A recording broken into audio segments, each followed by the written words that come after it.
En general, ¿qué es un ciclo? Un ciclo es algo que se repite. Aquí aplica lo mismo para el corazón. Son todos esos acontecimientos que ocurren con cada latido cardíaco y que se repiten desde el inicio de un latido hasta el inicio del otro latido, o desde el final de un latido hasta el final del otro latido.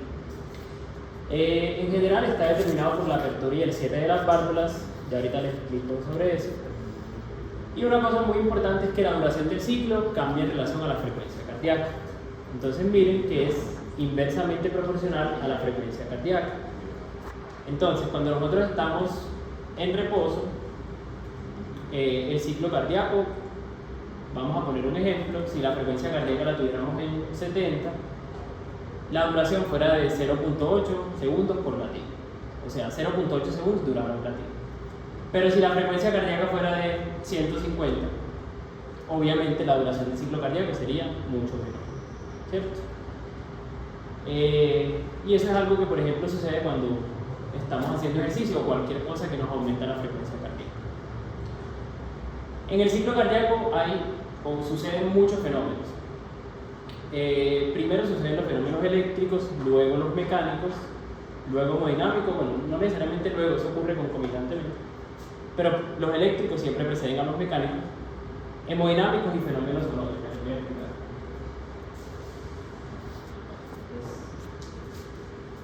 Entonces, el sistema eléctrico del corazón, básicamente, el impulso eléctrico empieza acá. ¿Cómo se llama este nodo? Sinusal. Nodo sinusal. ¿Conocen el otro nombre? Otro ventricular. No, es el mismo nombre. Otro nombre. Un nombre es un epónimo. Algo así. Kate Flag. Se llama Kate Flag. Kate con TH, Flag. Por si sale el nombre en parcial así, no es que eso para la vida no sirve, pero por si le sale en parcial. Entonces, el nodo sinusal, el nódulo de Kate Flag, es el comandante del corazón. Es el que empieza a despolarizar todo el corazón. Pero cualquier célula del corazón se despolariza por sí sola. Entonces, por ejemplo, en caso de que el nodo sinusal no sirva, las fibras auriculoventriculares pues van a servir de comandante, digamos así. ¿Cierto? Bueno, entonces, el nodo sinusal genera el impulso a una frecuencia más o menos entre 60 y 100 latidos por minuto y luego lo transmite a este, que ¿cómo se llama esta estructura? El nodo ABS. ¿Conocen el otro nombre? No. De Ashok-Tawara se llama. Con silesal, ¿listo? Eso no. Pero en medicina se van a ir dando cuenta que uno se aprende cosas para parcial y cosas para vida y no siempre es lo mismo. Entonces, pues obviamente hay que estudiar para parcial, en general hay que estudiar para vida, pero pues a los profesores les gusta preguntar mucho de memoria. Entonces, toca aprender, por lo menos mientras. Entonces, este es el nodo AB. ¿Cómo se llama esta fibra que conduce desde el nodo sinusal a... No, sí, es una vía internodal, pero ¿cómo se llama? Tiene un nombre, que lo conduce a la aurícula izquierda. Fascículo oval de Bachmann, exacto. Ese sí es el nombre, pues, es un epónimo, pero siempre sale. Entonces, ese sí se lo tienen que aprender, ¿sí o sí? De Bachmann, o as de Bachmann. Fascículo es lo mismo que un as, es una vía, pues, por la que va. ¿Qué fenómeno sucede en el nodo AB? La actividad eléctrica para que se vacíen los arterios y se... Ok, sí. Hay un retraso en la conducción del impulso. ¿Por qué? Porque las aurículas no se pueden despolarizar al mismo tiempo que los ventrículos, ¿cierto? Si no, el corazón fallaría. Entonces, ahí se genera un retraso. Es literal, es como un policía que le dice: hey, para, despolarízate tú primero y luego deja pasar el impulso para que los ventrículos sí se despolaricen. Esta partecita inicial, ¿cómo se llama? El antesis. Y el antesis tiene dos partes. ¿Esta partecita cuál es? La rama izquierda. Y la rama izquierda a su vez se divide en dos fascículos. Uno que viene por acá, que ¿cómo se llama? Bueno, no está pintado ahí, pero vendría por aquí. Fascículo. ¿Cómo se llama? Izquierdo, sí. Obviamente izquierdo porque estamos en el corazón izquierdo. Anterior, sí. Anterior, ¿qué más? Superior. Antero superior, por eso le señala acá arriba. Y este de acá abajo, entonces, ¿cómo se llama? Posterior inferior. Y finalmente, la rama derecha sí va solita, ella no tiene divisiones. ¿Y cómo se llaman estas últimas partes? Las fibras de Purkinje. Este es el sistema eléctrico del corazón, ¿cierto? Ya ustedes lo tienen claro. Estos son los fenómenos hemodinámicos que les decía. Entonces, siempre está fluyendo la sangre desde las venas cava, superior e inferior, superior, a la aurícula derecha. Y cuando la sangre ingresa a la aurícula derecha, ya vamos a ver después, hace todo un recorrido para finalmente llegar a las circulaciones mayores y menores. Lo voy a mostrar ya enseguida. Los fenómenos, digámoslo así, que se relacionan con el sonido, ahí entran las válvulas, o fenómenos mecánicos. Entonces, esta es la válvula tricúspide, que está entre qué estructura y qué estructura. Entre los auriculares. Exactamente, aurículo y ventrículo derecho. Acá la válvula pulmonar, entre el ventrículo derecho y el tronco pulmonar. La válvula mitral o bicúspide. Mitral. Entre la Entre el ventrículo izquierdo y la válvula aórtica. del ventrículo y la otra del Ventrículo izquierdo y la aórtica. Entonces, estas válvulas son clave en el ciclo cardíaco y ya se lo voy a explicar bien más adelante porque el cierre o apertura de esas válvulas es lo que determina, digámoslo así, los sonidos cardíacos y todo el ciclo cardíaco. Bueno, entonces esto era lo que les decía de las circulaciones mayores y menores. Básicamente la sangre que es pobre en oxígeno de todo el cuerpo, que es básicamente una sangre hecha de desechos, o sea, nuestras células utilizan el oxígeno para producir ATP y pues quedan con unos desechos. Esa sangre la recogen todas las venas del cuerpo y la llevan por estas que son las venas cava, ¿cierto? Digamos que esta sería la inferior y acá pintaría la superior.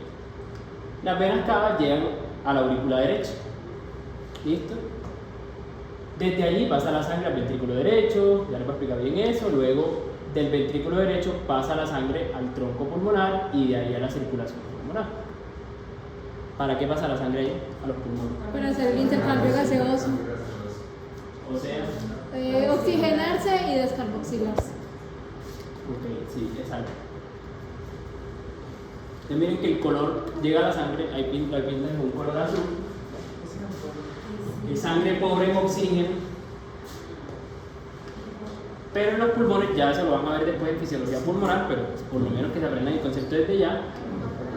La función básica de los pulmones es realizar el intercambio gaseoso. Entonces, esta sangre que estaba pobre en oxígeno, la llena de oxígeno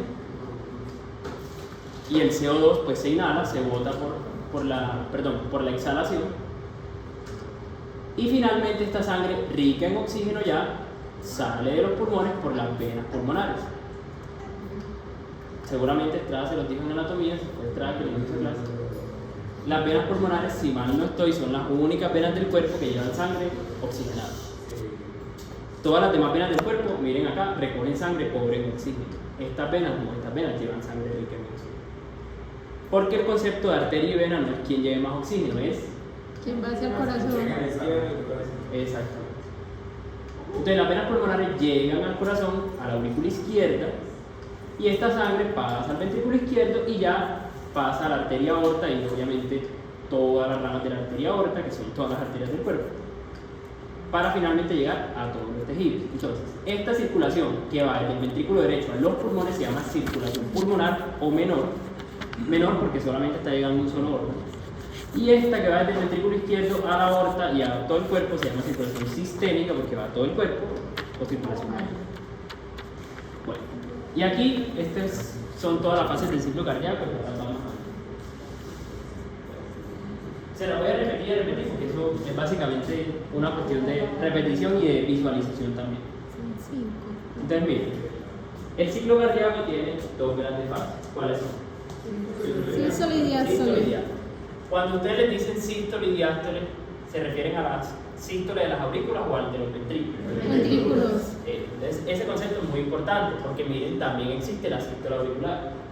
Entonces, si yo hablo de sístole, en general, si les preguntan en parcial o para la vida, sístole, si lo dicen solita, se refiere a sístole ventricular.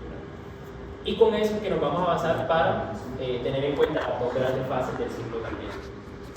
Eso es lo primero. Entonces, estas dos fases, bueno, realmente uno puede empezar el ciclo en cualquier momento, pero para efectos prácticos podríamos empezarlo desde la sístole, o sea, desde que el ventrículo se va a contraer.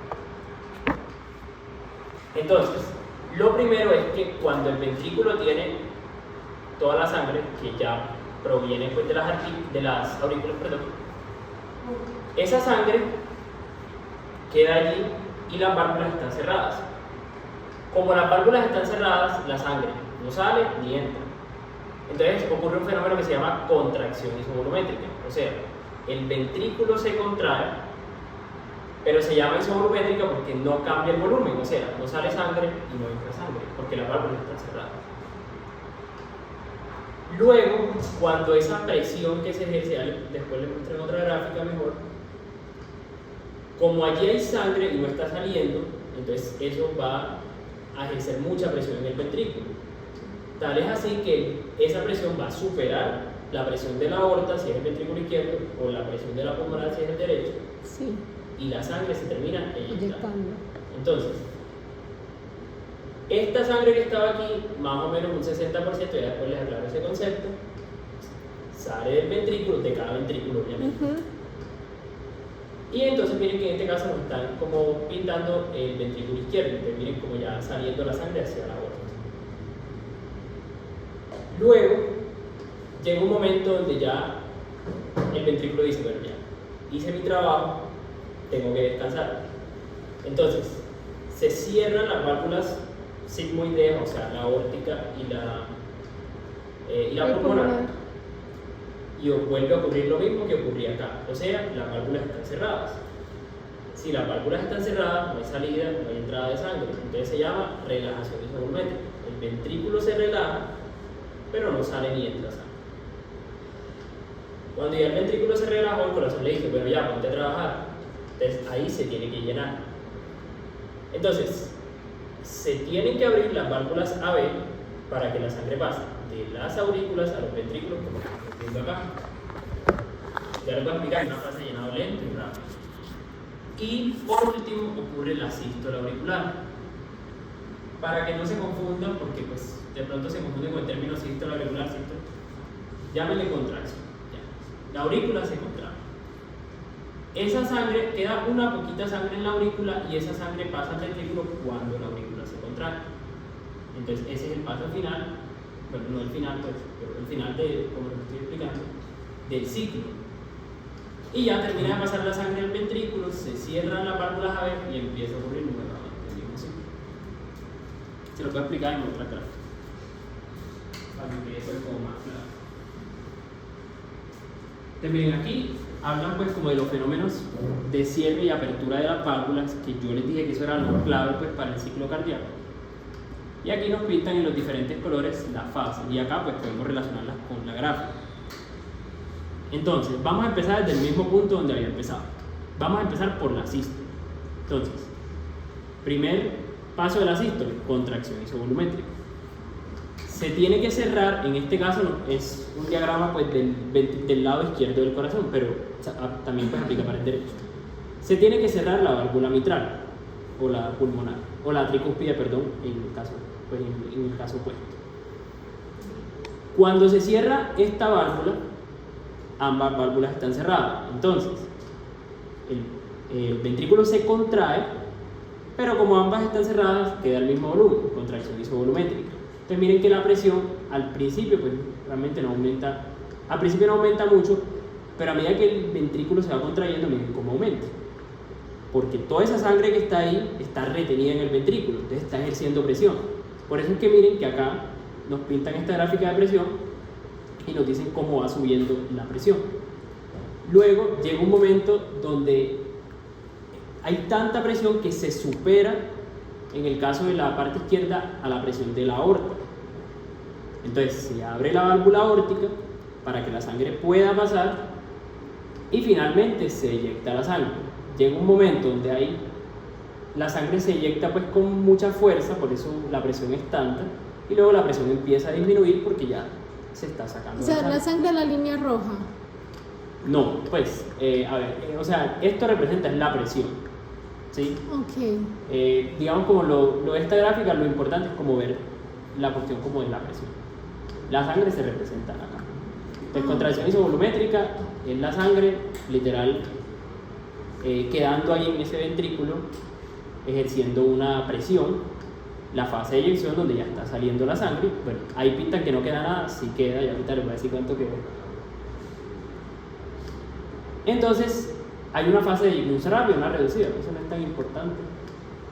Finalmente, entonces el ventrículo dice, ya me quiero relajar, se tiene que cerrar esa válvula aórtica para que no siga saliendo la sangre, el ventrículo se relaja y miren cómo la presión cae. ¿Cierto? A ver, es que la línea azul es la presión del ventrículo Sí, y la línea roja es la presión de la aorta, ¿ah? Y la línea amarilla. no, esa línea amarilla no le pertenece. Ah, ok, no. Ok, ahora sí, gracias. Entonces se cerró la aorta para que la sangre no siga saliendo. El ventrículo se relaja, por eso miren que la presión cae. Sí. Luego se tiene que llenar el ventrículo. Para llenarse se tiene que abrir la válvula mitral y la tricuspide en el otro caso. Y miren que la presión aquí va aumentando porque se está llenando de sangre el ventrículo nuevamente. Entonces miren lo que pasa pues acá en la gráfica, se empieza a llenar. Y finalmente acá nos representarían la sístole auricular, que vendría siendo esto. La aurícula se contrae para que finalmente esa pequeña porción de la sangre pase al ventrículo. Y ya.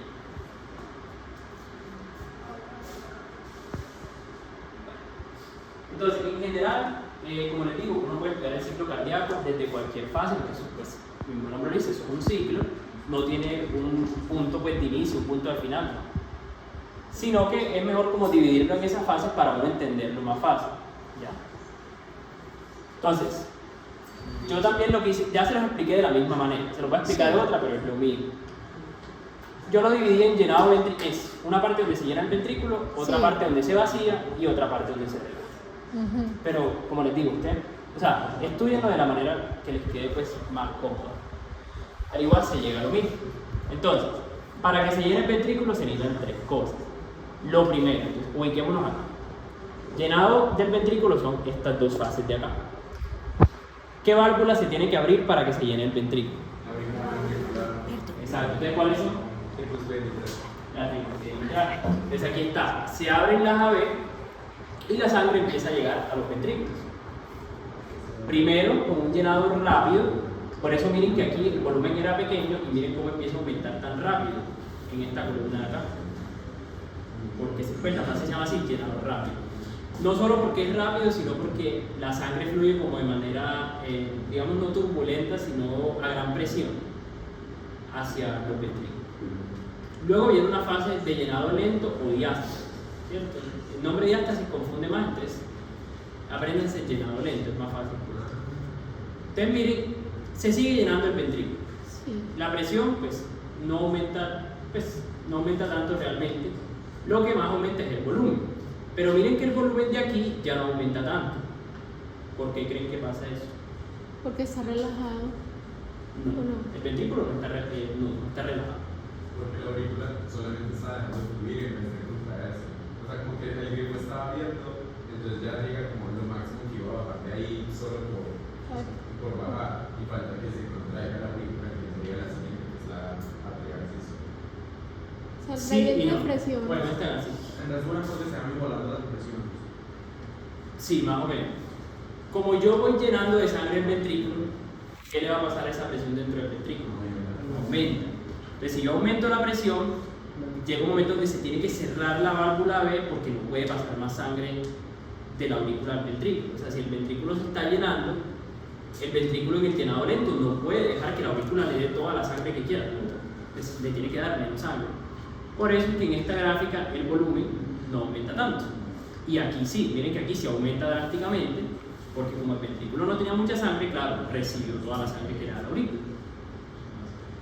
Esa es como la diferencia entre llenado No, no rápido. entendí, perdona, no entendí. Entonces, llenado rápido, bien, ¿cierto? Sí. La sangre pasa rápidamente y de manera muy... Pasa rápidamente, pero ¿al aurículo o al ventrículo? Al ventrículo. Al ventrículo, por el gradiente de presión. Sí, porque Ok. se abre la válvula B, entonces la sangre que está en la aurícula Claro. pasa al ventrículo. Ujú. Como el ventrículo no tenía casi nada de sangre, Sí. se llena rápidamente y la sangre pasa con mucha presión. Entonces, por eso es que el volumen aquí aumenta tanto. Esto es el volumen dentro del ventrículo, o sea, nos estamos refiriendo al ventrículo en general. Ok. Luego viene una fase de llenado lento. Es lo mismo, se sigue llenando el ventrículo, pero ya lo hace de manera más lenta porque como él ya tiene sangre, no puede recibir toda la sangre que la aurícula le está dando. Ujú. Entonces se tiene que llenar lentamente y ya por eso es que la curva de volumen no aumenta tanto, ¿cierto? Como si nosotros estuviéramos llenando pues cualquier cosa, no sé, con agua y ya estamos casi llenándola a tope. Nosotros O sea, no le podemos seguir echando agua y agua, tenemos que echarle muy poquitito. Esa que dice segunda es la fase de llenado rápido, el que dice tercero ya es la fase de llenado lento, o sea, hay como para ubicarlo en la gráfica. Llenado rápido es esto, llenado lento es esto, o diástasis, es lo mismo. ¿Cuál? Esa. Ahí dice rápido. Ah. Llenado rápido, llenado lento. Ya, gracias. Y después de llenado lento escriben la sistema. Exactamente, después del llenado lento viene la sístole auricular, o sea, La contracción de la aquí más o menos un 80% de la sangre ya pasó al ventrículo. Ujú. Para pasar el 20% restante, la aurícula se contrae, por eso se genera esta onda A. No se lo van a preguntar en el parcial, pero tenganla ahí, después les digo por qué. Una onda A. ¿Qué? La preguntaron en quiz. Sí. No sé si sea importante. Bueno, nunca me lo preguntaron, pero está bien. Listo, se genera una onda por la contracción auricular. Sí. Y se termina de pasar la sangre al ventrículo. Entonces, el volumen termina de crecer y ya de ponerse más o menos en 120, 130 mililitros más. Por ahora no se aprenden en valor, sino el ventrículo termina de llenarse. Ya. Ok. Sí. Así se llena el ventrículo. Entonces, esta gráfica la traje primero para ver el gradiente de presión. Realmente no sube mucho cuando se está llenando el ventrículo, que está la línea roja. Ujú. Pero una de las cosas más importantes es cómo cambia el volumen. Llenado rápido cambia mucho, llenado lento ya cambia poquito por lo que les expliqué y ya en la sístole lateral es muy poquito volumen. Y miren la relación con el electrocardiograma. EQRS. Toda esta fase es la fase de relajación del ventrículo, o sea, la fase de diástole. Entonces miren que aquí lo que vendríamos es el final de la onda T y podríamos ver una línea isoeléctrica. Cuando se contrae la aurícula genera la onda P, Sí. que aquí está más a la izquierda, pero pues Porque ya es ustedes la lo relacionan señal. con la contracción. Y se empieza a formarse el QRS. ¿Listo? Ya. Esa es la fase. Ah, bueno. Y muy importante, porque no les he dicho, la relación con los ruidos cardíacos. Entonces, Sí. recordemos.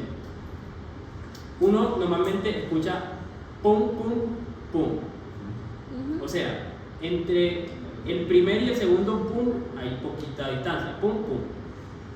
Esto es el primer ruido cardíaco y es sistólico. Es muy importante que lo tengan en cuenta. Y del segundo, otra vez al primero, sería diastólico. Entonces, pum, pum, sistólico ahí. Y entre ese pum y el otro hay un espacio más grande. Ese sería el ruido, pues el segundo ruido o ruido diastólico. Esos son los ruidos normales, fisiológicos, los que sí o sí cuando sacan de este curso tienen que saber. ¿Listo? Porque eso es lo que uno va a escuchar en los pacientes. No se escucha obviamente tan así, pero ya le da una idea. Y les voy a poner ahorita un caso clínico que se relaciona con eso precisamente. Esto que dice aquí tercero es porque, bueno, hay tercer, cuarto ruido, pero esos son solamente patológicos.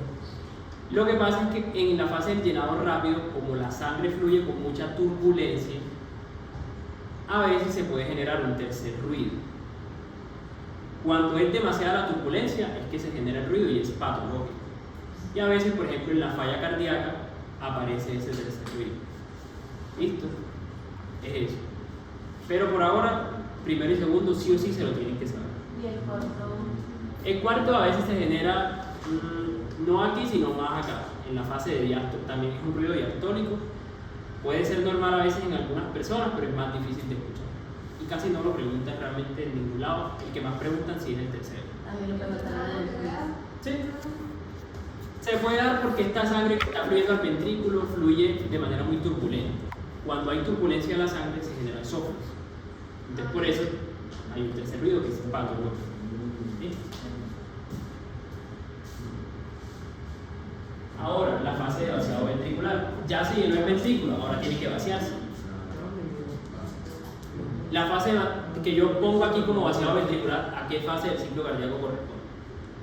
De las dos grandes que hay. Sístole. A la sístole. Entonces, lo primero, contracción isovolumétrica. Y vamos acá en la onda A. Este es el mismo punto de la gráfica. Se tiene que cerrar la válvula B para que la sangre no siga pasando del auricular al ventrículo. Y esa sangre que queda ahí en el ventrículo aumenta la presión dentro de él. Por eso miren la gráfica aquí. Aquí sí es muy importante ver la presión. Aumenta mucho la presión. Pero no está entrando ni saliendo sangre, isovolumétrica. Llega un momento, bueno, y miren que el volumen se mantiene pues igual, ¿cierto?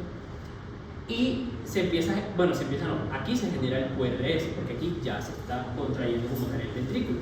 Entonces miren por eso es que aquí empieza la sístole. Llega un momento donde la presión supera, en el caso del ventrículo izquierdo, la de la aorta, y en el caso del ventrículo derecho, la pulmonar, para que se abran las válvulas sigmoideas y la sangre salga de ahí y finalmente sea eyectada. Llega un momento en que aumenta mucho la presión, pero después la presión baja porque está saliendo la sangre. Miren cómo el volumen cae.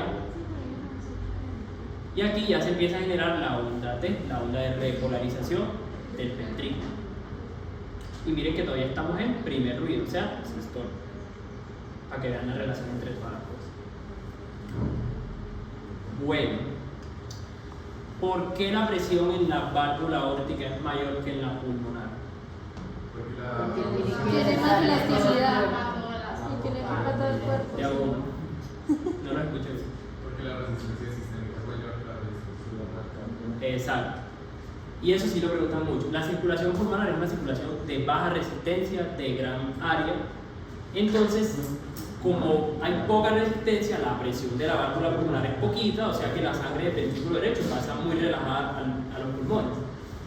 Pero el ventrículo izquierdo sí le toca hacer más fuerza para sacar la sangre hacia la aorta, porque hay mucha resistencia en la aorta.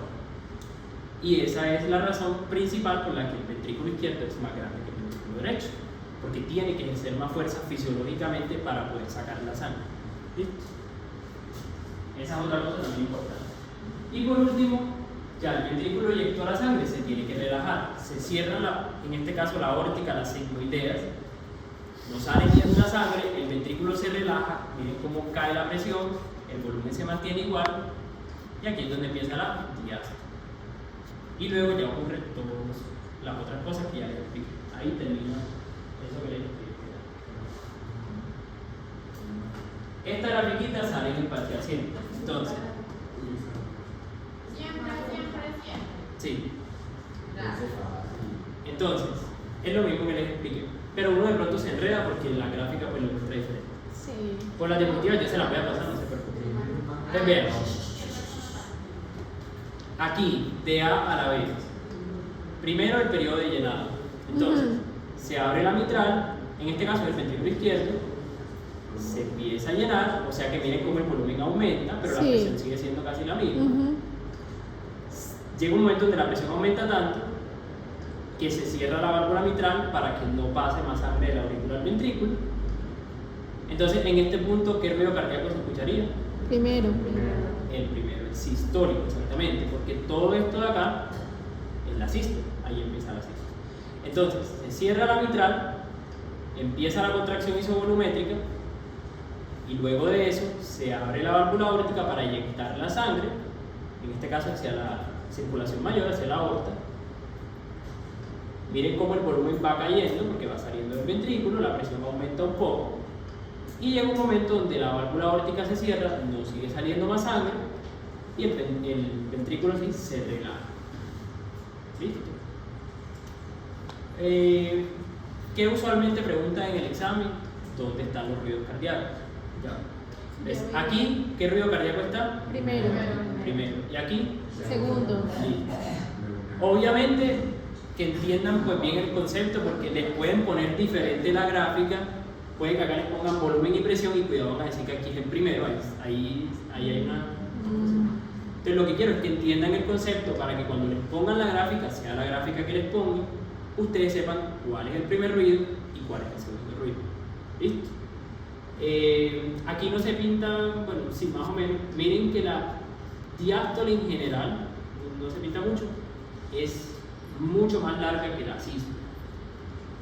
Es decir, el corazón realmente para contraerse, o sea, siempre se habla de la contracción, pero realmente la relajación es igual de importante, porque si el ventrículo no se relaja bien, no se llena, y si no se llena bien, no va a contraerse bien.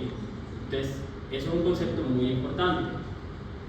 Cuando aumenta, por ejemplo, la frecuencia cardíaca, se acorta esta fase de relajación, porque el corazón tiene que estar bombeando muy rápido y no le da tiempo de relajarse mucho. ¿Listo? Entonces, por eso si una persona tiene una enfermedad cardíaca, digamos, grave, no puede hacer mucho ejercicio, porque lo que está haciendo es que la frecuencia se le eleve y ese ciclo cardíaco sea muy cortico y no le da al corazón Por eso se dan las muertes espontáneas en los gimnasios. ¿Cómo? O sea, es por eso que se dan las muertes espontáneas en los gimnasios. Bueno, realmente, si se da una muerte espontánea, muy posiblemente de causa cardíaca, pero es porque, o sea, tiene que haber una enfermedad cardíaca, ¿sí? No, pues obviamente, porque si no, nosotros cuando hiciéramos ejercicio, pues no muriéramos, ¿sí? No, tiene que haber una enfermedad, listo, para que eso pase. Pero sí, tiene que ver con eso, exacto, que la frecuencia cardíaca se eleva y que este periodo, sobre todo de diástole, bueno, de diástole estoy diciendo todo esto, se acorta. No entiendo que hace una referencia cuando pone esa línea que dice volumen sistólico. ¿Por qué esa amplitud sería el volumen sistólico? Okay. Pues, sí entiendo desde que se abre la óptica y lo que sale, porque pues la definición de volumen sistólico es eso, lo que llega. Pero según como está ahí planteada, no se podría entender que también aplica de A a B. Y bueno, entre A y B no se entendería igual. Sí, pues por matemáticas sí, esto es lo mismo que esto acá abajo, pero ahorita les voy a explicar, creo que es en la otra diapositiva, en la otra dos, el concepto. Pues, sí, volumen sistólico, como esto es lo que se eyecta de lo que está, pero ya, o sea, no le prestes como atención a esto porque se puede prestar a confusión. Lo que preguntan usualmente es esto: primer ruido, que es de aquí hasta aquí; segundo ruido, de aquí hasta aquí. ¿Y dónde está, por ejemplo, el volumen? Ah, bueno, esa es otra. ¿Qué significa el prefijo tele, saben? Final. Tele, al final. El prefijo tele significa al final. Entonces miren que aquí, por ejemplo, representan volumen telesistólico, porque aquí es el volumen que queda en el ventrículo cuando se finaliza la sístole. Y aquí ya empieza, pues termina, aquí va a empezar a llenarse el ventrículo. Y este es el volumen telediastólico. Terminó la diástole, el volumen que queda en el ventrículo al finalizar la diástole. Yo también lo suelo ver. Bueno, entonces, esto es lo que decía el compañero. Hay 4 volúmenes claves que deben de saber la definición. Lo que les decía, volumen telediastólico, el nombre lo dice, que queda en el ventrículo al final de la diástole. Usualmente de 120 mililitros. No se tiene que aprender el valor, pero sí la relación. El volumen telesistólico es el que queda en el ventrículo cuando ya eyecta la sangre, o sea, cuando finaliza la sístole, aproximadamente de 40 a 50 mililitros. El sistólico es la resta entre esto y esto, o sea, lo que eyecta. Pues, básicamente, que son 70 o 60 más o menos. Y la fracción de eyección es el porcentaje del volumen sistólico que se eyecta. Bueno, el volumen sistólico no. El porcentaje que se eyecta al volumen telediastólico. O sea, es básicamente lo mismo. De 120 mililitros yo eyecté 70. ¿Cuánto es la proporción? 60. Ya, a eso es lo que quiere decir la fracción de eyección. Muy importante, todos son importantes, pero estos dos, sobre todo este, es mucho más importante porque, o sea, en el sentido de patología, porque apréndanselo desde ya, este volumen permite hacer una de las clasificaciones de la falla cardíaca. Cuando vean falla cardíaca, se lo van a ver después. Una de las maneras de clasificarlo y que se usa mucho y que la preguntan mucho es esta, según la fracción de eyección. No les van a preguntar según, dígame entre cuánto y cuánto, pero por lo menos que se sepan desde ya que esto es una de las cosas que permite clasificar la falla cardíaca. Se lo van a repetir después de falla cardíaca, pero si entienden el concepto desde ya es mejor, porque eso no lo suelen explicar. O sea, eso es lo que sí sale del ventrículo y ese otro 40% es como los Lo que mililitros queda. que quedan dentro del ventrículo sobrando. Exacto, por eso les decía que el ventrículo no queda vacío. O sea, ¿se acuerdan de la grafiquita donde el ventrículo quedaba vacío? Que se nos pasa. Siempre tiene que quedar un volumen dentro del ventrículo. Esos son los 50 que quedan. Exacto. Sí, No es lo que se queda, sino Sí. lo que sale. Exacto, por eso porque es lo que me queda. Sí quedó bien claro porque es muy importante y no lo Sí. suelen repetir. Sí, ya quedó claro. Bueno, ahora sí. Digo participación de ustedes. Entonces, primero les voy a explicar con un ejemplo. Voy a poner primero el ejemplo y después les explico. Pues después ustedes me dicen. Entender el ciclo cardíaco, los ruidos cardíacos, es la base para saber las valvulopatías. O sea, las enfermedades que representan pues, las válvulas del corazón. Primero es importante saber estos prefijos. Entonces, proto significa al inicio, meso en la mitad y tele al final, y olo significa en todo el ciclo o en todo. Entonces, hay 4 pasos para saber qué valvulopatía tiene un paciente. Entonces, lo primero, saber dónde se escucha el ruido, o sea, en qué válvula, si es en la aórtica, en la pulmonar, en la tricúspide o en la mitad. Segundo, saber si lo estoy escuchando en sístole o en diástole. Sí. O sea, pequeño silencio en la sístole, gran silencio en la diástole. Tercero, saber o preguntarse pues, si en el momento en que yo escuché el ruido, cómo debería estar la válvula fisiológicamente. Por eso tienen que conocer el ciclo cardíaco. Y cuarto, si la válvula debería estar abierta y yo escucho un soplo, eso se llama estenosis. Si la válvula debería estar cerrada y yo escucho un soplo, se llama insuficiencia. Voy a poner un ejemplo. O sea, esto así decirlo es enredado, pero con un ejemplo se entiende. Digamos que yo escucho un soplo. Esto de proto, meso, tele, eso o sea, sí importa, pero eso es muy difícil de escucharlo en la vida real. Uno lo que escucha es si es sistólico o diastólico. Entonces, digamos que escuché un soplo en la válvula pulmonar y lo escuché en pequeño silencio, que es la sístole. Entonces yo me pregunto, ¿cómo debería estar la pulmonar en la sístole? Abierta. Si está abierta y yo escucho un soplo, se trata de una estenosis. Entonces yo digo, el paciente tiene una estenosis. Estenosis. Voy a hacer otro ejemplo para que Porque no vean abre ustedes. Digamos que yo escucho un soplo en la válvula mitral, Ujú. lo escuché en gran silencio. Sí. Entonces, ¿qué patología tiene el paciente? Insuficiencia. Haciendo el análisis. Insuficiencia pulmonar, Porque porque la válvula de debería estar abierta, cuando deberían estar abiertas, y están si debería estar abierta y yo escucho un soplo, es una estenosis. Si debería estar cerrada y yo escucho un soplo, es una insuficiencia. Otro ejemplo. Otro ejemplo. La tricuspide. Yo escucho un soplo en la tricuspide. Sí. Bueno, lo escucho en pequeño silencio. Sí, ¿Qué tiene el sí. paciente? Ahí sí insuficiencia porque ahí debería de estar cerrada. Debería estar cerrada. Ajá, Y si está está cerrando escuchando, mal. tiene que ser insuficiencia. Exactamente. Ujú. Insuficientemente cerrada. Porque ya veo cómo hace. Entonces, eso es lo que yo represento acá, pero pues realmente con los 4 pasos es más fácil de recordar. Pero es lo mismo, miren, en la sístole las semilunares tienen que estar abiertas para que salga la sangre hacia la circulación mayor y menor. Respectivamente, las AB cerradas, entonces, si yo escucho un soplo de las AB que deben estar cerradas en la sístole, insuficiencia. Si lo escucho de las semilulares que deben estar abiertas, y así con la diana. Pero les digo, no les sirve de nada este cuadrito si no entienden primero los cuatro pasos. Tenemos que no habla bien.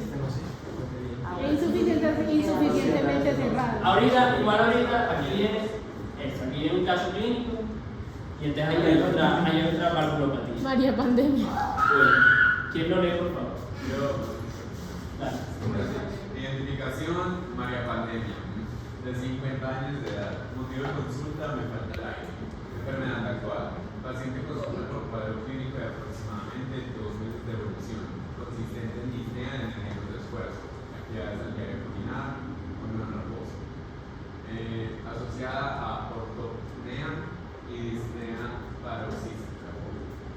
Antecedentes personales, insuficiencia mitral traumática, se ven en diciembre de 2019. Corrección con válvula protésica en marzo de 2020. En el seguimiento se encontró leve insuficiencia ventricular izquierda.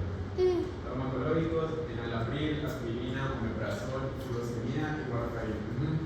¿Para qué la furosemida y la warfarina? Primero. De esto casi no hablan en tercero, pero igual ustedes en quinto es donde van a empezar como tal la clínica.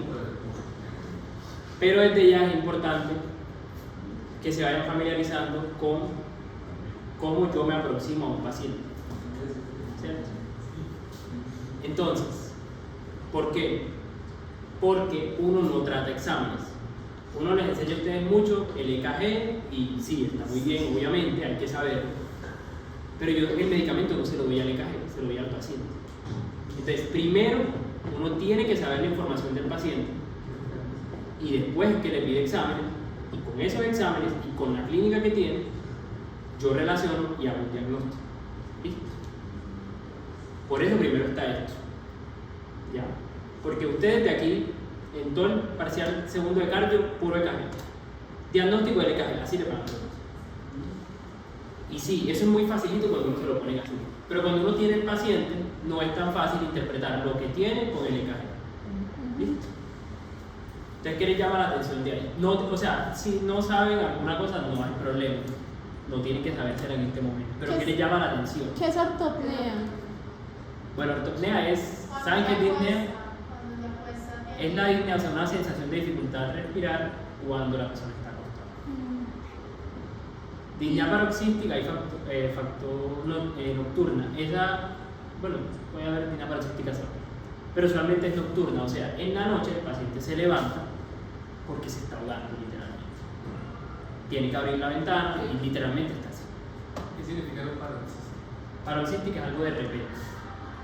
Él estaba dormido y de repente se despertó. Pero también aplica para otras cosas. Pues paroxística en medicina es de repente. ¿Qué les llama la atención del caso clínico? No tanto que no sepan, sino ¿qué les llama la atención? Que ella tiene una insuficiencia mitral reumática y ahora mismo tiene, desde hace 2 meses, la insuficiencia de aire, pues la disnea. Que no sirvió para nada con el Sí. Ajá. Pues que la operaran y siguió con insuficiencia. Ok.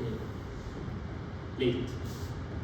Bueno, no es que no haya servido para nada, pues, sino que se puede presentar eso. Se le puede poner la válvula y puede que el paciente Le persiste un haga poquito. cuadros como estos. ¿Sí? No quiere decir que no funcione, sino que desarrolle otra cosa. Ok, eso es muy importante. Entonces, a eso quería llegar. Cuando se empiecen a enfrentar a los casos clínicos, eso es una cosa que yo siempre recalco en la tutoría que yo doy en integración. No sé cómo lo harán los otros tutores, pero yo siempre recalco cosas que les llamen la atención. Porque yo entiendo que ahora no sepan qué es el enalapril, qué es la aspirina, el omeprazol. ¿Eso para qué es? Listo.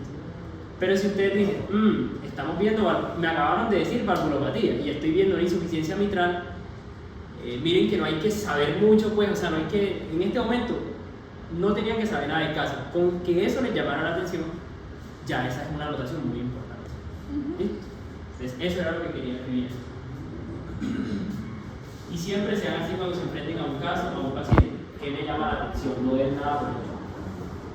¿Quién estaba leyendo? Felipe. Examen físico, presión arterial de 130/60, frecuencia cardíaca 60 latidos por minuto y saturación de oxígeno 94%. Signo de Buset, pulso de Morgan y signo de problemas positivos. A la auscultación cardíaca, soplo protodiastólico en foco aórtico. Entonces, lo primero, no se afanen a dar el diagnóstico de la problemática. Si ya la saben, bien. Pero, primero, examen físico. ¿Saben cómo están esos signos vitales? ¿Normales o están mal? Para un adulto. 130, pues ella es hipertensa y siempre tiene la presión un poquito elevada. Entonces dice que está elevada. Pero es que En para este ser momento, ella es hipertensa. hipertensa, sí, pero en este momento. No, en este momento no, por lo que ella ya tiene una hipertensión de base. ¿Quieres está estudio de la elevada. frecuencia cardíaca? Está bien. ¿Y la saturación? Bien. Está bien. Listo, entonces tiene signos vitales bien.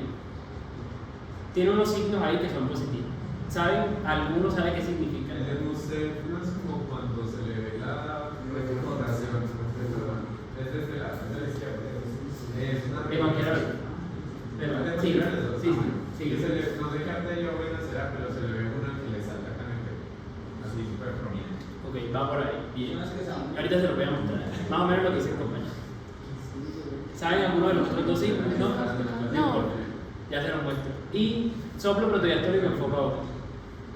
¿Qué patología tiene? ¿Qué valvulopatía tiene la persona con el análisis que le hice? No me digan tal cosa, dígame con qué.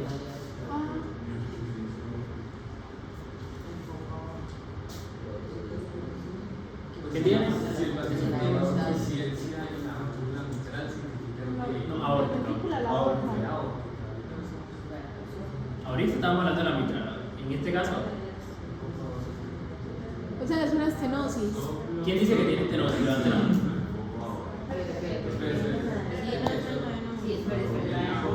Vuelvan a leer otra vez. Soplo protodiastólico enfocado. No, es una insuficiencia. Vuelvan, no digan nada todavía. Lean.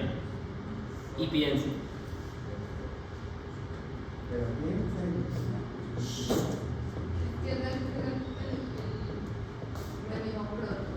Al principio. Medio a la mitad. Ahora sí, ¿quién dice que es una estenosis ahora? ¿Quién dice que es una insuficiencia? No te mando. Vamos a ver qué es. Es que la bomba en la diástole Bueno. debería estar cerrada. Sí. Si debería estar cerrada y es un soplo, no sé si Insuficiencia. Ah, pero insuficientemente cerrada. Estoy confundiendo las No, no, insuficientemente cerrada. Ya, no se te olvide. Tienes bien el concepto de la fisiología, pero ahí en la parte final es que tienes el error. Estenosis es si debería estar abierta, y yo escucho sobre estenosis. Si debería estar cerrada, se llama insuficiencia.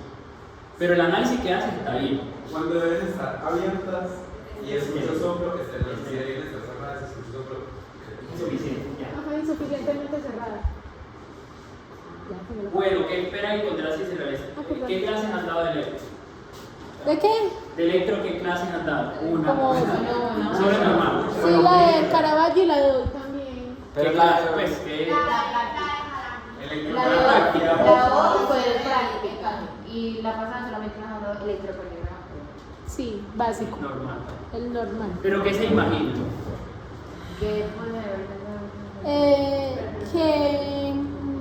A ver, No traten de adivinar, piénsenlo desde la fisiología. A ver. No es adivinar. la onda B, En la medicina casi todo se explica por la fisiología. No es adivinar. la Q,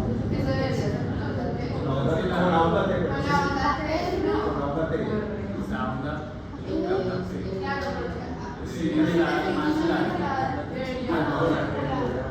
pero es que ella tiene hipertensión sistémica. ¿cierto?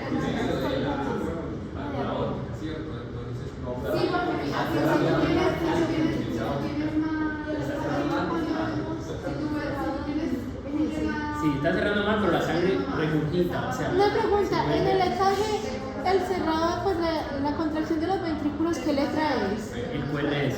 El QRS, pero al final la S, porque...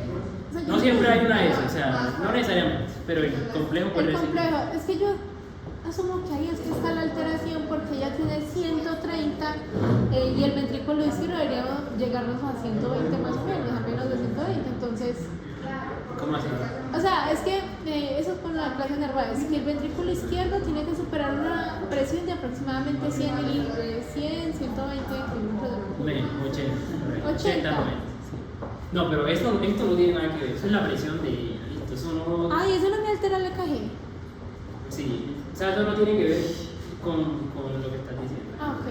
Si la sangre está conectando entonces, si la sangre está conectando entonces con las presiones del cuerpo izquierdo, Sí, entonces aumenta la presión del cuerpo izquierdo, va a pasar menos sangre al ventricular, entonces la vena P va a estar más corta. Más la aplastadita. segunda, más corta. Pues aumenta la presión, va a pasar menos sangre y cuando menos Pero. Repite eso que acabas de decir. Repite. pasa menos sangre, el ácido, la ventricular. No, otra vez, desde el inicio. Después se recupera la sangre del versículo izquierdo, entonces va a aumentar la presión del versículo izquierdo, se aumenta la presión del Espérate, listo. Si aumenta la presión del ventrículo izquierdo, ¿qué puede pasar? Ahí, déjalo ahí estaba bien. ¿Qué puede pasar? El otro tiene que hacer más fuerza. Antes de eso, ¿qué pasa? En el ventrículo, Hay menos espacio. hipertrofia Sí. ventricular. Exacto. El ventrículo tiene que hacer mucha fuerza para sacar la sangre. Entonces, ahí. Y el otro sigue lo que estabas diciendo. pues como está la presión de pasar menos sangre del ácido al ventrículo, entonces la sangre también tiene que hacer menos fuerza. Exacto. ¿Y cómo se llama eso? También se llama hipertrofia. Ya Hipertensión. ustedes vieron anatomía. También se llama hipertrofia auricular. Ay, yo no La me sangre acuerdo. regurgitó al ventrículo izquierdo. Sí. Pero como queda más sangre ahí, él dice, no puede pasar más sangre de la aurícula izquierda al ventrículo izquierdo. Eso es correcto. ¿Qué le va a pasar a la aurícula izquierda entonces? Ah, distensión con la orejuela. ¿Cómo se llama eso? No, fibrosis no, eso es algo con... Eso no es que distingue la orejuela de. Sí, ¿cómo se llama eso? En el No ventrículo se sé. llama hipertrofia. ¿Cómo se llama en la aurícula? ¿Hiperplasia? No existe la hipertrofia auricular. Sí es hipertrofia, pero no se llama así. Las aurículas tienen músculo, pero con relación al ventrículo, muchísimo menos. Entonces, que se puede hipertrofiar, sí, pero no se dice así. Se dice dilatación. Dilatación. Dilatación. O usualmente la van a escuchar como anormalidad. Anormalidad auricular. Bien, muy bien los apuntes que dije. Entonces vean, este es el signo de Müller, que son latidos del velo del paladar, que es esta estructura, y de las amígdalas palatinas. Ay, sí, Estos son es latidos que son sincrónicos con el pulso carotídeo. Este es el pulso de Corrigan. Acá se ve que es un pulso como muy saltón, o sea, de repente tiene una onda muy fuerte. Mírenlo así. Pero de repente también baja mucho de intensidad. Y este es el signo de Muset, que Consiste son... en una rápida inclinación de la cabeza a manera de pequeñas sacudidas rítmicas sincrónicas con los latidos cardíacos. O sea, son pequeñas sacudidas de la cabeza. Miren, pues son... Sí, Consiste en una rápida inclinación de la cabeza a eso que están haciendo ellos es sincrónico con el pulso.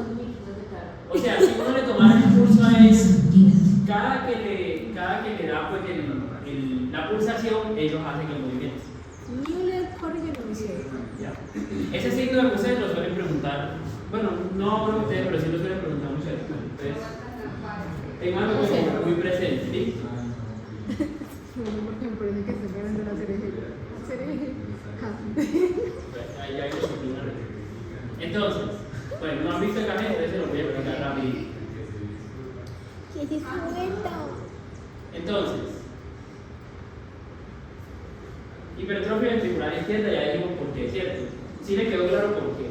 Lo que me interesa más es eso, porque el EKG eso se lo van a explicar, pero ustedes ven, cuando hay una hipertrofia ventricular, la onda L, que representa la despolarización del ventrículo, va a estar muy alta.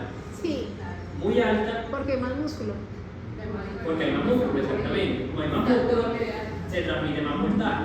Sí. Entonces, miren la onda R como está de alta en B5 y B5 queda a la izquierda del corazón. Por eso es que está alta en esta derivación. ¿Sí? Y miren que la onda SM1 representa como el espejo, por decirlo así. Y eso también alto. Y miren cómo aquí ya no hay onda R alta, porque hay una onda S muy profunda.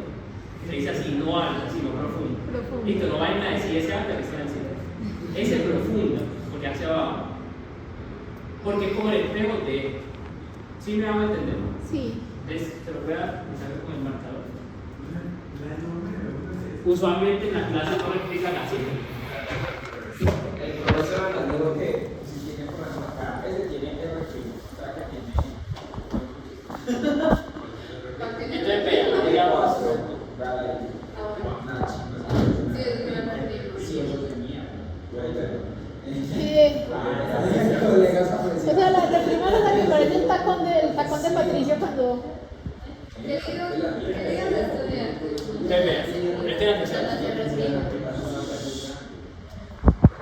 Lado derecho del corazón, lado izquierdo. Así están puestas las derivadas precordiales. P1 está a la derecha, al lado del esternón. P2 en el mismo lado, pero a la izquierda. P4 más abajito en la línea medio clavicular. Y B3 está entre B2 y B4, no tiene una ubicación muy específica. B5, línea axilar anterior. B6, línea axilar media. Entonces, si se hipertrofia, eso no lo explican así en clase. Si se hipertrofia el ventrículo izquierdo, digamos que normalmente estaría así. Pero cuando se hipertrofia, ya no está así. Bueno, también depende de la hipertrofia, porque hay un tipo de hipertrofia. Está así. O sea, B5, B6 toma mucho más espacio del ventrículo. Sí. Si hay más músculo, hay más voltaje que se representa ahí. Por eso la onda R es alta en B5. Y la onda S es profunda en B1 porque es como el espejo. Ya, apréndenselo. Eso se llama índice de Sokolov, después se lo van a decir. Pero ¿qué hacen los profesores? Dicen índice de Sokolov positivo y no explican por qué índice de Sokolov. Y uno no se lo aprende así. Índice de Cholón. Sokolov, eso se lo van a aprender después. Lo mismo, bueno, en las aurículas, bueno, algo similar, pero no es tanto así. Pero no me interesa que se aprenda el índice de que eso se lo tienen que aprender, pero después, no en este momento. Sino que comprendan por qué ocurren estos hallazgos, ¿listo? Índice de chocolate. Lo mismo pasa con esto. Este otro criterio no se aprende en el nombre ahora. Se llama índice de Corner. Vean, la R es alta en ABN y la S es muy profunda en B3. Después aprenden los valores, eso no me interesa. Entonces, ABN está por acá. Y esa B3 está por acá abajo. B3 es como un espejo de ABN. Ocurre lo mismo. Si el ventrículo se hipertrofia, a veces pasa que el ventrículo se hipertrofia hacia arriba. O sea que la onda R en ABN termina siendo muy, muy alta, muy positiva. Mientras que en B3, que es como su contraparte, aparece esa onda S. Algunos están como correspondidos porque B3 es como demasiado profundo con respecto a ABN. Sí, pero esa S también puede ocurrir como por otras cosas, no solo por eso. Pero principalmente lo que dice es verdad, pero que se sepa por qué pasa en cada uno. O sea, eso no lo explican en clase así, el profesor les va a decir índice de Corner, R en ABN más S en P3 más de 20 muere más de 18. Ya. Y eso pues quién se lo aprende uno para parcial, pero en la vida clínica, ajá. no le sirve. En cambio de eso Entonces, sí. lo que me interesa es que sepan por qué ocurre. Vieron que si uno conoce la anatomía, que ustedes la saben, dónde se colocan los electrodos y esas cosas, miren que uno puede resolver muchas partes del electro y no han dado electro. Y ya miren que con eso pueden ver muchas cosas. Y lo otro es que la aurícula también puede crecer, en este caso la izquierda. No sé si ya les dijeron, pero usualmente se toma un dedo claro como para ver los intervalos y las ondas. Esta es la onda P. Miren, QRS, onda T, onda P. ¿Qué les llama la atención de esa onda P? Ustedes vieron los dos. Que es como Muy grande hacia arriba, muy grande hacia abajo. hacia arriba. Y hacia abajo está normal. Pero ese es B2. D2. D2 es esto, ¿cierto? Onda P en D2. ¿Está normal o no está normal? Está más alta que el complejo QLS. Un poquito alta y qué más. Está más alta que el complejo QLS. Picuda, alta, anormal. La más ancha, exacto. Entonces, esa aurícula, bueno, esas dos aurículas posiblemente, ya se están agrandando, se están dilatando. Entonces, esta sí es como más difícil de explicarla ya. Pero básicamente, voy a devolverme a la primerita que les mostré ahí.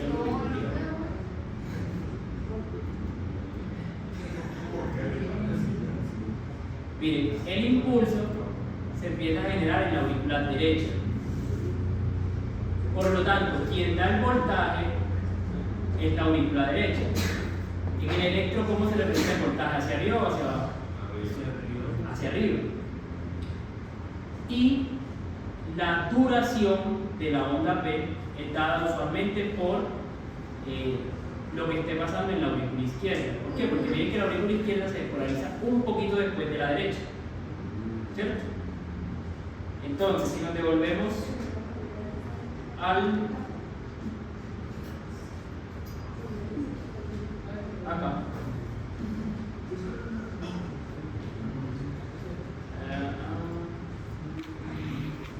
está alta y está alta. Vamos a suponer que solo estuviera alta, porque aquí es fácil de ver. Si solo estuviera alta, ¿qué aurícula está comprometida? La derecha, porque es la que da el voltaje. Y si estuviera ancha, en la izquierda, porque es la que da el tiempo. ¿Sí? Ya después les van a decir los criterios de anormalidad auricular, pero si entienden eso, ya cuando les digan el criterio va a ser muy fácil de entender.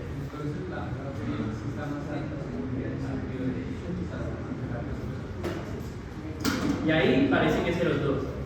Entonces, listo. Y por último, la fase del ciclo cardíaco que está comprometida, bueno, principalmente comprometida, es la eyección. Porque si la sangre regurgita al ventrículo, el ventrículo le cuesta más sacar la sangre. Y por eso esta es la fase que más está afectada, pero realmente toda la fase estaría afectada. Bueno, ¿tienen alguna duda de ciclo cardíaco?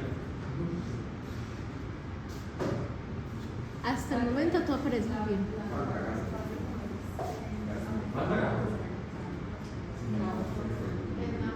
¿Cómo es que? No me dijo nada de gas. Sí, pero son cosas distintas. Pero sí se porque aunque bueno, creo que entiendo lo que quieren decir. La fase de eyección es de la ciclo y el de diastole. Eso es lo que quieren decir. Otra hora ya.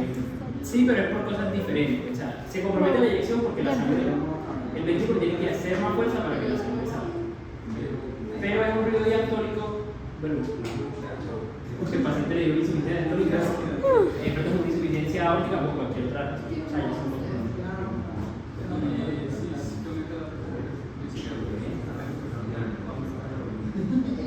Sí, obviamente al volumen, por eso comenta la presión.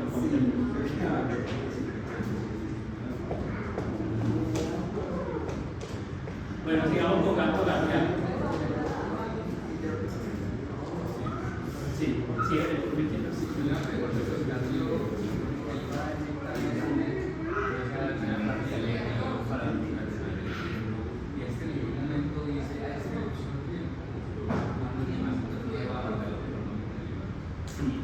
Sí, eso era lo que explicaba.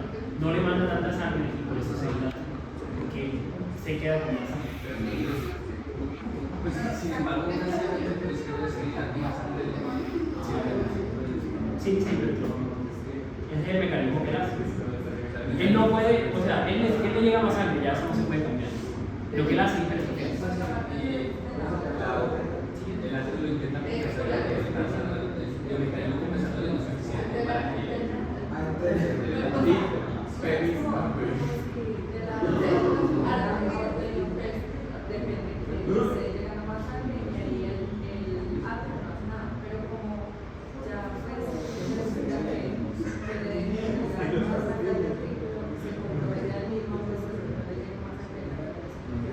Exacto, sí. Se da, pero no se compromete con la válvula como tal, sino porque el ventrículo ya tiene mucha sangre. Entonces no le puede pegar. tanta sangre, por eso queda más sangre dentro de la aurícula. O sea, es como un fenómeno de las fichitas de dominó. Primero se daña una cosa y ahí se van dañando la teoría. ¿Cómo hace para tener esa sangre? Porque pues el taponcito para que no toque el ventrículo está, pues no cierra bien. Entonces, ¿cómo hace para guardar? No, porque en este caso era la aorta, que es la que saca del ventrículo a la arteria aorta. ¿Sí? Y digamos si es una ventricular. Pasa igual, la aurícula no puede darle toda la sangre al ventrículo. Primero lo que pasa es que la aurícula se dilata, porque la sangre del ventrículo se